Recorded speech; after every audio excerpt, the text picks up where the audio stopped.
Hola, en este vídeo vamos a hablar de la programación de cobots y de las principales diferencias que hay entre un robot manipulador industrial y un robot colaborativo.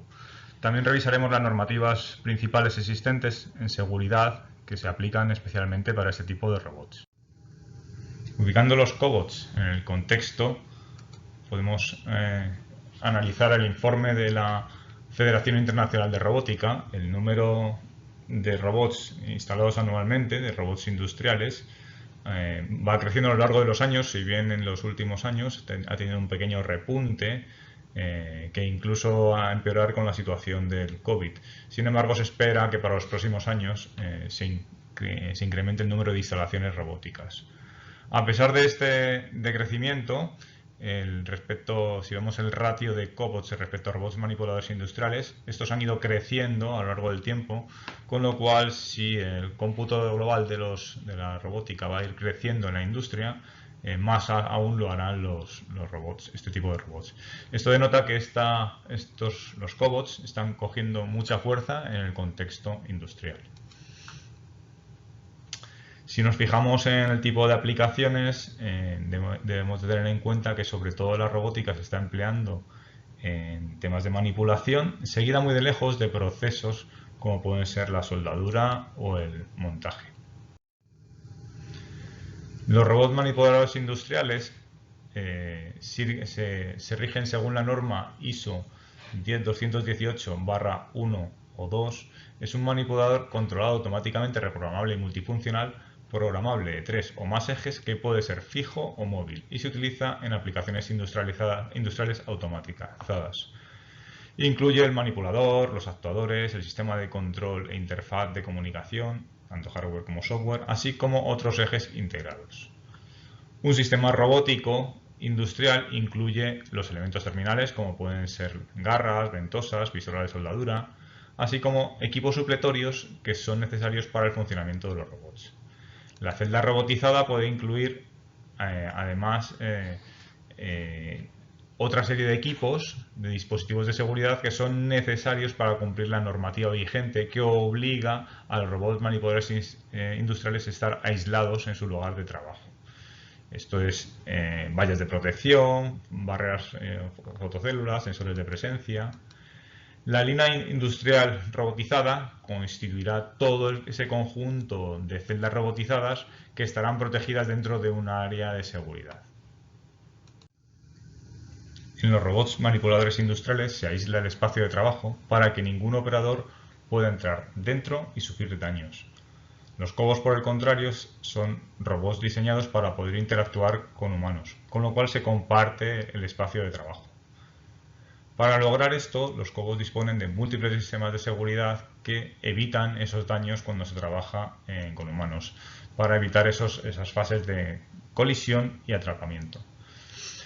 Esto se consigue por medio de limitar las velocidades o trabajar con fuerzas limitadas o tener otro tipo de sensores táctiles, capacitivos u ópticos que eviten este contacto directo. Por la forma en que los cobots comparten el espacio de trabajo, se pueden clasificar en distintos niveles de cooperación. En el primer nivel de cooperación estamos hablando de que se comparte el espacio de trabajo, pero no existe un trabajo simultáneo. Es decir, el operador trabajará sobre una pieza de forma no simultánea, dejará la pieza, durante ese proceso el robot se encontrará retraído para que luego el robot realice operaciones sobre esa pieza. Cuando hablamos de coexistencia, los dos, tanto el operador como el robot, estarán trabajando simultáneamente, pero con distintas piezas. Estamos hablando de que se usan distintos espacios de trabajo, pero a la vez hay un trabajo simultáneo. Y cuando hablamos de colaboración directa, tanto el robot como el operador están trabajando de forma simultánea sobre la misma pieza. En este caso podemos ver el tipo de interacción cuando se comparte el mismo espacio. Vemos como el operador entra dentro del mismo espacio de trabajo, compartiendo tanto el área de trabajo del operador como el del robot. En la imagen de la derecha vemos cómo se invade también el área de trabajo del robot, ¿de acuerdo? Y se hace un trabajo, en este caso, simultáneo. Para el primer caso, el robot está retraído y luego vuelve a operar sobre las cajas que deja. Cuando se habla de distinto espacio, hablamos de un sistema de robótica tradicional en el cual los espacios están completamente separados y existe una valla por medio. Y no hay un trabajo simultáneo en el cual interceda el robot dentro del área de trabajo del común. En el caso de la derecha estamos hablando de distintos espacios separados, tanto del operador como del robot, pero a la vez se realiza de forma simultánea, con lo cual necesitamos un sensor de presencia para saber cuándo interactúan dentro de ese mismo espacio de trabajo. A grandes rasgos podemos distinguir la robótica tradicional, los robots manipuladores industriales, respecto a los colaborativos, con características como que en un robot tradicional estamos hablando de un gran volumen para manipular cargas muy pesadas. Sin embargo, el robot colaborativo está más orientado a trabajar como un humano, con áreas de trabajo que son similares a las que podría tener un trabajador humano. Respecto al lugar de trabajo, estamos hablando en el robot tradicional que son instalaciones que se hacen fijas dentro del espacio. Sin embargo, el robot colaborativo tiene una menor huella, es más compacto y normalmente tiene la capacidad de que se puede reubicar en cualquier lugar de la planta. En un robot tradicional hablamos tanto de gran volumen de trabajo como también que soporta esas grandes cargas. Hay una gran gama y una especialización del tipo de trabajo. Sin embargo, el robot colaborativo está pensado más que nada para reprogramarse de forma sencilla para nuevas tareas. En los robots tradicionales también estamos hablando de que se busca una alta precisión que llega a ser extrema, con unas rigideces de la mecánica del robot muy alta. En colaborativo no buscamos tanto esa precisión, sino más que la precisión es que sea capaz de colaborar con el trabajo humano. Los robots tradicionales normalmente van a altas velocidades de producción. Esto implica un riesgo si interactuamos con el robot a esa velocidad. Sin embargo, el colaborativo no está pensado para esa velocidad alta de producción, sino que está más bien pensado para que existan unos cambios mínimos del área de trabajo. En los robots tradicionales siempre tenemos que emplear barreras de protección, como manda la normativa, y separar los espacios de trabajo, y en el colaborativo eliminamos esas barreras de protección.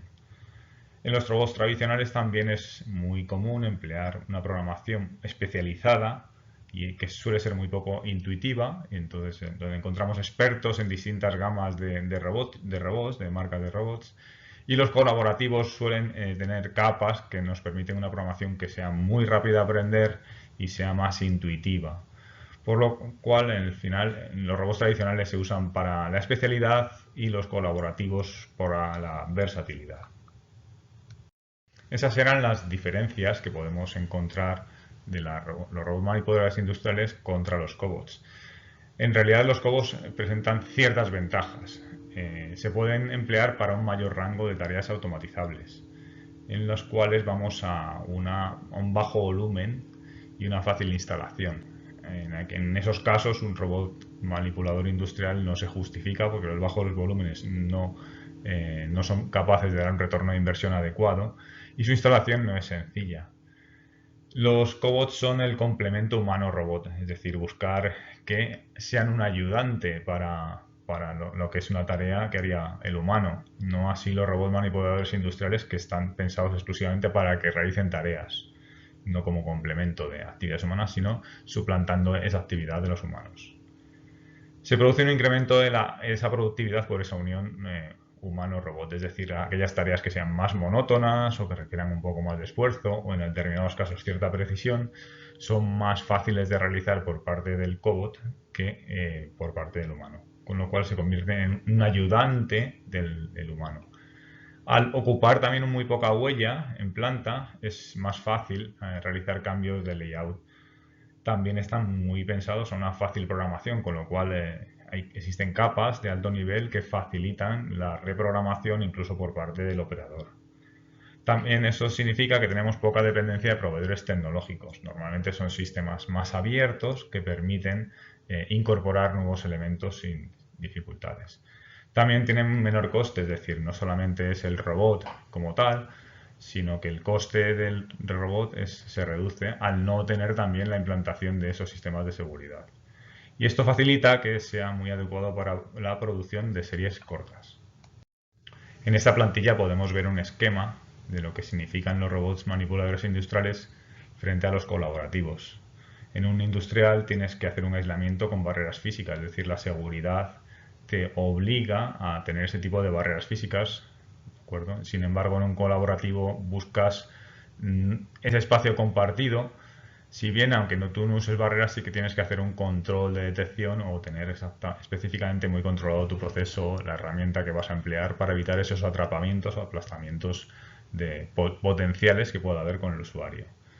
Respecto a la implantación, al tener que estos sistemas de vallado y son robots más grandes, significa que ocupan un gran espacio y que los cambios también son más complicados, entonces la inversión al final sube.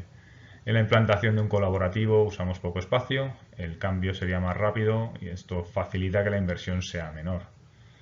En los robots industriales al final son muy específicos, se busca una especialización de los mismos, con lo cual sueles depender de expertos en la parte de programación. Y en colaborativos existen capas que facilitan, incluso plantillas que te facilitan realizar tareas como pueden ser de paletizado o de procesos pick and place de una forma rápida. Respecto a los procesos de producción, los robots industriales están pensados para estas grandes tiradas y para buscar una eficacia alta. También pueden manipular grandes pesos con gran precisión. Sin embargo, en un colaborativo se busca más que nada la versatilidad, estas tiradas cortas con series limitadas, en procesos que no requieran grandes esfuerzos, con limitaciones claras de peso y en colaboración con los humanos, lo que cual permite y facilita que se redistribuyan las tareas entre los humanos y el robot. Para poder implantar cualquier tipo de maquinaria es imprescindible seguir las normativas de seguridad. En los robots manipuladores industriales tenemos varias normas que son mandatorias. La Directiva Europea del Marcado CE es necesaria para cualquier tipo de instalación. Independientemente de que tú compres un equipo, cuando realizas la instalación debe de llevar ese sello CE siguiendo esta directiva. Estos también tienen que tener varias normas. Está la norma UNE ISO 10218/1, que es la que da el fabricante y es una directiva relativa a las máquinas. El fabricante de los robots sigue esta normativa para cumplir esta directiva de máquinas.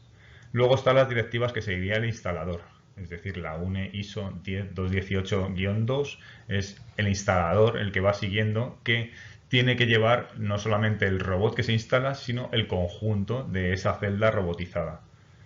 Para los robots colaborativos estamos hablando de una especificación técnica que tiene menor rango que esa normativa UNE ISO.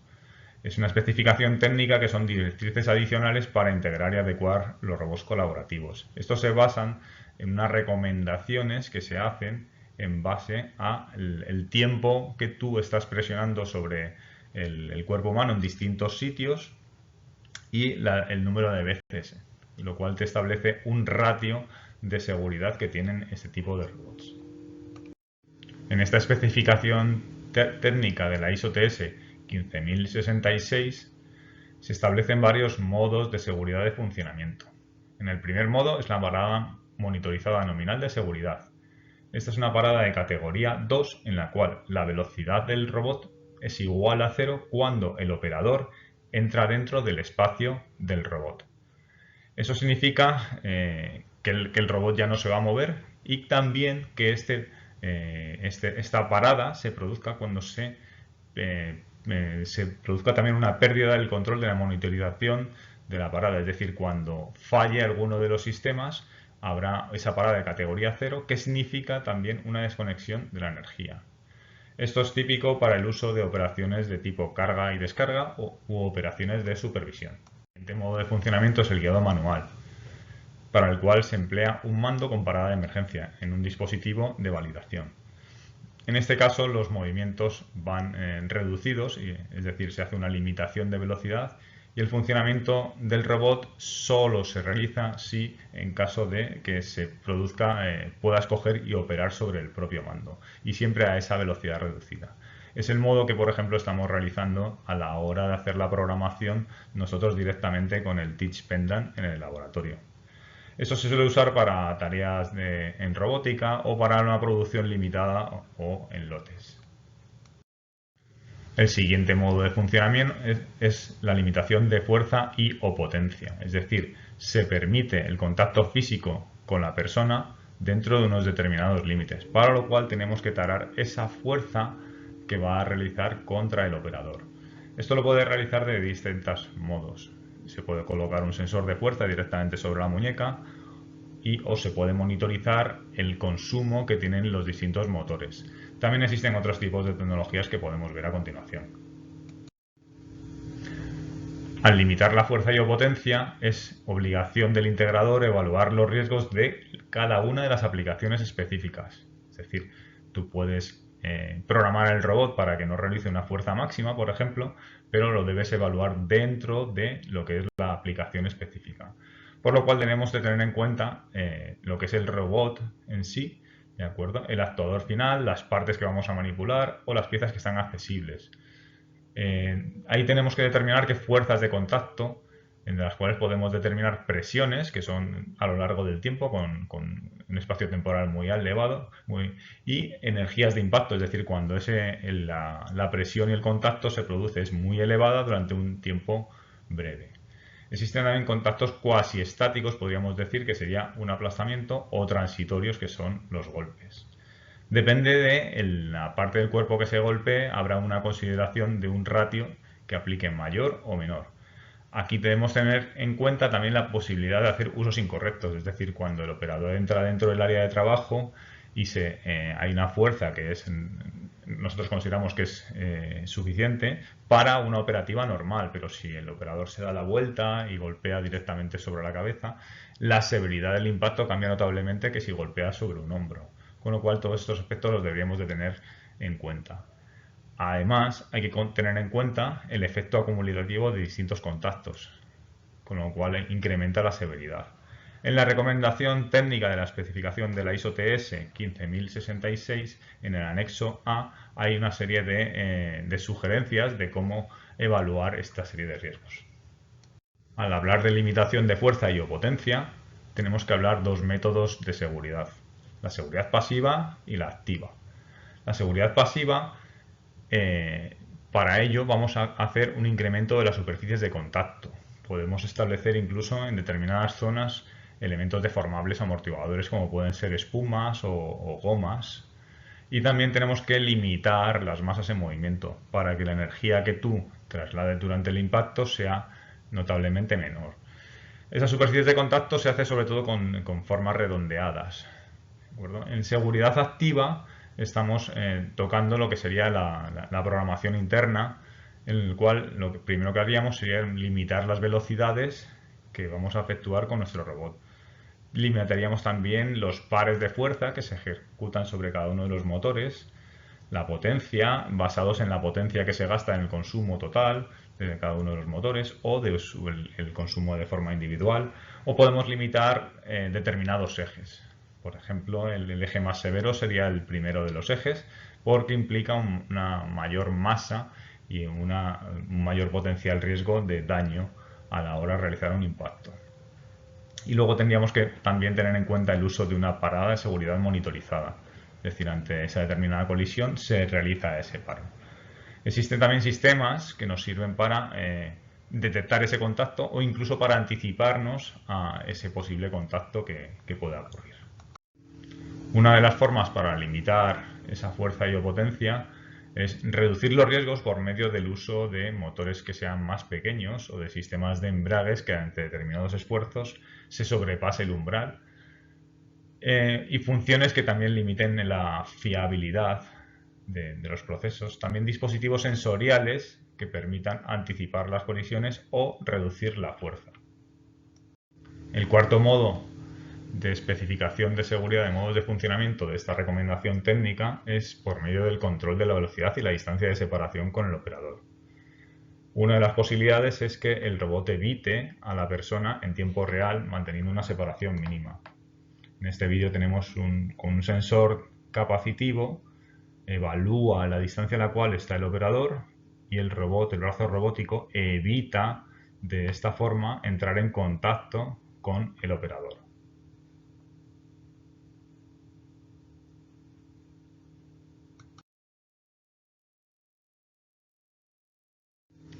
Para realizar ese control de velocidad y distancia de separación se precisa de un sensor que sea capaz de tener esos dos parámetros. Tener esa velocidad de aproximación, que sería la velocidad relativa, en el cual se consideraría no solamente la velocidad del robot, sino también la del operador. Y luego evaluar un parámetro que sería la distancia. Para que todo esto funcione de forma correcta, es necesario que los datos se procesen de forma rápida y que lleguen en un tiempo real, es decir, en unos tiempos acotados que nos permitan evaluar los riesgos y tomar las acciones pertinentes. De tal forma que este software tendrá esas dos variables, esos dos grados de libertad, tanto la velocidad relativa operador-robot como la distancia, y se podrán ajustar en función de las necesidades y la operación que se esté realizando, de tal forma que ante determinada situación de una velocidad de aproximación muy elevada, incluso se llegue a parar por completo la actividad, y que en caso de que esa aproximación sea mucho más lenta y que la distancia incluso sea relativamente elevada, las aplicaciones se vayan poco a poco ralentizando según se decremente esa distancia de seguridad. Más allá de las recomendaciones de esta ISO TS, también existen otras sugerencias de modos de trabajo colaborativo para los cobots. Por ejemplo, en este artículo se menciona el primer modo como es una parada monitorizada de seguridad, en el cual cuando se entra dentro del área el robot pararía, que es el equivalente a lo que hemos visto anteriormente. Otro segundo modo sería el guiado manual del robot, con lo cual sí que hay interacción directa y el robot está en movimiento mientras se continúa esa operación de guiado.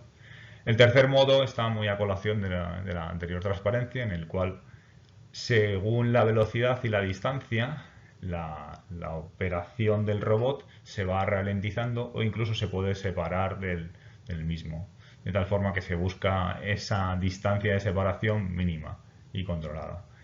Y en el cuarto modo estamos hablando de un control de la potencia y de la fuerza de forma limitada, de tal forma que tenemos que programar estas características y facilitar una interacción directa del operador dentro del espacio de trabajo y con el mismo robot o con la misma pieza en la cual se está trabajando. A modo de conclusión, podemos decir que los cobots están sufriendo un incremento notable de la automatización de nuevos procesos en la industria. En los últimos informes vemos cómo está creciendo y las expectativas son de que crezca aún más gracias a esa posibilidad de automatizar procesos que hasta la fecha no eran rentables y que están especializados en series cortas, bajo el concepto de poder moverse de un sitio para otro de forma fácil, poder ser reprogramados de una forma mucho más sencilla, facilitando esa nueva reincorporación.